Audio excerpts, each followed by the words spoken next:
I'm going to reveal the step-by-step blueprint recommended by experts for each time you get paid. Let's see how many steps you already follow. The results might astonish you. The first and most important thing is find your financial baseline, the absolute minimum you need for essentials each month. Think housing, groceries, and utilities, and definitely not your Netflix subscription, Starbucks coffee, or that Louis Vuitton handbag. But exactly how much should be spent on essentials? The most popular rule to follow is the 50-30-20 budget rule. This recommends putting 50% of your income towards needs, 30% for wants, and 20% for savings. Let's focus in on the needs category. A typical breakdown of this is housing, in the form of your rent or mortgage. Aim for less than 30% of your income. Groceries and food equaling 10% of your income. And utilities like internet, cell phone, and electricity bills make up another 10% of your income.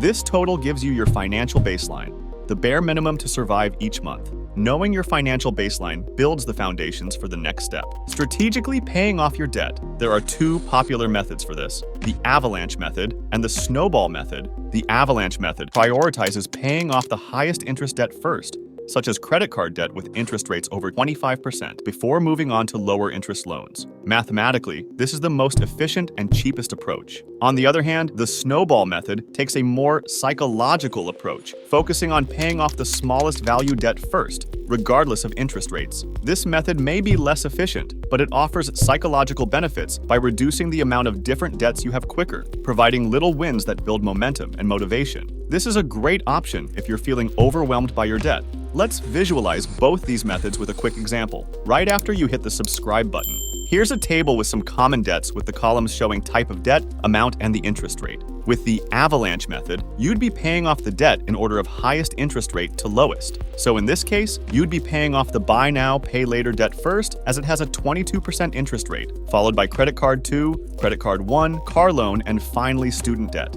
The snowball method would be a little different. You'd begin with paying off the smallest debt, buy now, pay later debt, followed by credit card 1, car loan, credit card 2, and finally, the student loan.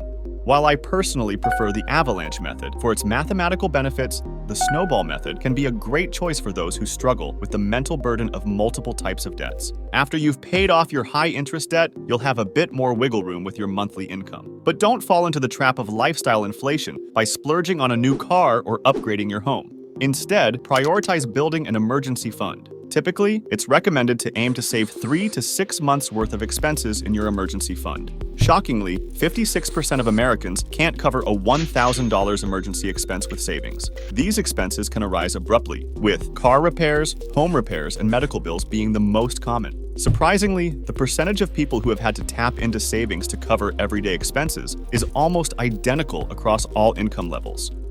This complements Robert Kiyosaki's quote, "It's not how much money you make, but how much money you keep and how hard it works for you."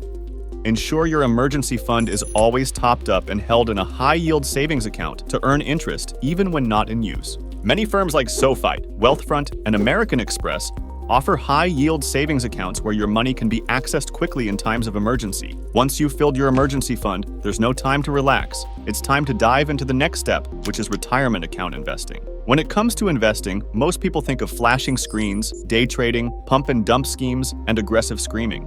But contrary to what you've seen on The Wolf of Wall Street, investing doesn't need to be hard or overwhelming. Once you understand the basics, you can make millions in your lifetime. As Einstein once said, compound interest is the 8th wonder of the world. He who understands it, earns it. He who doesn't, pays it. It's the reason why starting to invest early is crucial. With the stock market averaging a 10% annual return, your money grows without much effort. If you invest just $500 a month, each month from the age of 25 to 65, with an annual return of 10%, you'll end up with over $2.7 million. If you choose not to invest and just save that money, you'll end up with just $240,000. So where should you start? Consider beginning with a 401k plan if you're from the US, or a workplace pension in the UK, superannuation in Australia, or RRSP in Canada. These are all tax-advantaged retirement plans that often include employer matches up to a certain percentage, essentially free money. Aim to contribute enough to maximize this match, such as 5% if your employer matches up to that percentage. Then, consider contributing to a Roth IRA, which is a retirement account that offers tax-free growth and tax-free withdrawals in retirement. Both these accounts help reduce your tax burden. setting you up for financial stability in your golden years. After taking advantage of your retirement accounts, it's time to explore regular investment accounts. While these lack the tax advantages of the 401k and Roth IRA, they remain excellent options for growing your wealth. Beware of online gurus promising instant millions through their stock picks and signals. These claims are often total trash, and they have terrible track records. In fact, according to the New York Times, active stock pickers lagged the market 72% of the time in a one-year span and up to 93% over the course of 20 years. Instead, consider investing in index funds, which is an easy way to invest in every stock in an index in proportion to the size of the company. For instance, investing $1,000 into an index fund tracking the S&P 500 would allocate your funds like this across its constituent companies. Index funds offer numerous advantages, including simplicity, low fees, broad market exposure, historic performance, and transparency.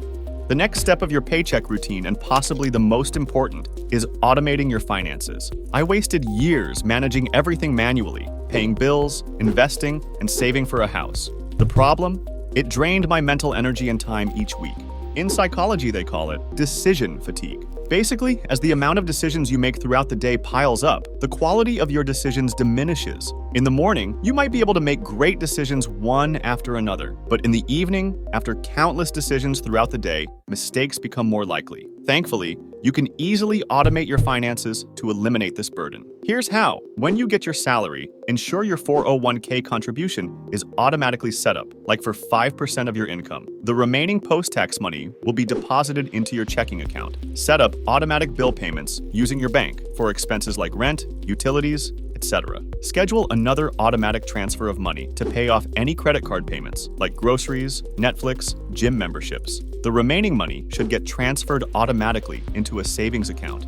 Depending on what stage of the paycheck routine you're at, this can be transferred into paying off debt, emergency fund, Roth IRA, or alternative investments. This structured automation will streamline your decision-making process with each payment cycle. And that leads me to something you've got to start accepting. Even if you're doing all these steps, sometimes you might feel like you're not doing a good job financially. And that might be because you don't know just how little money you really need to live completely off dividends.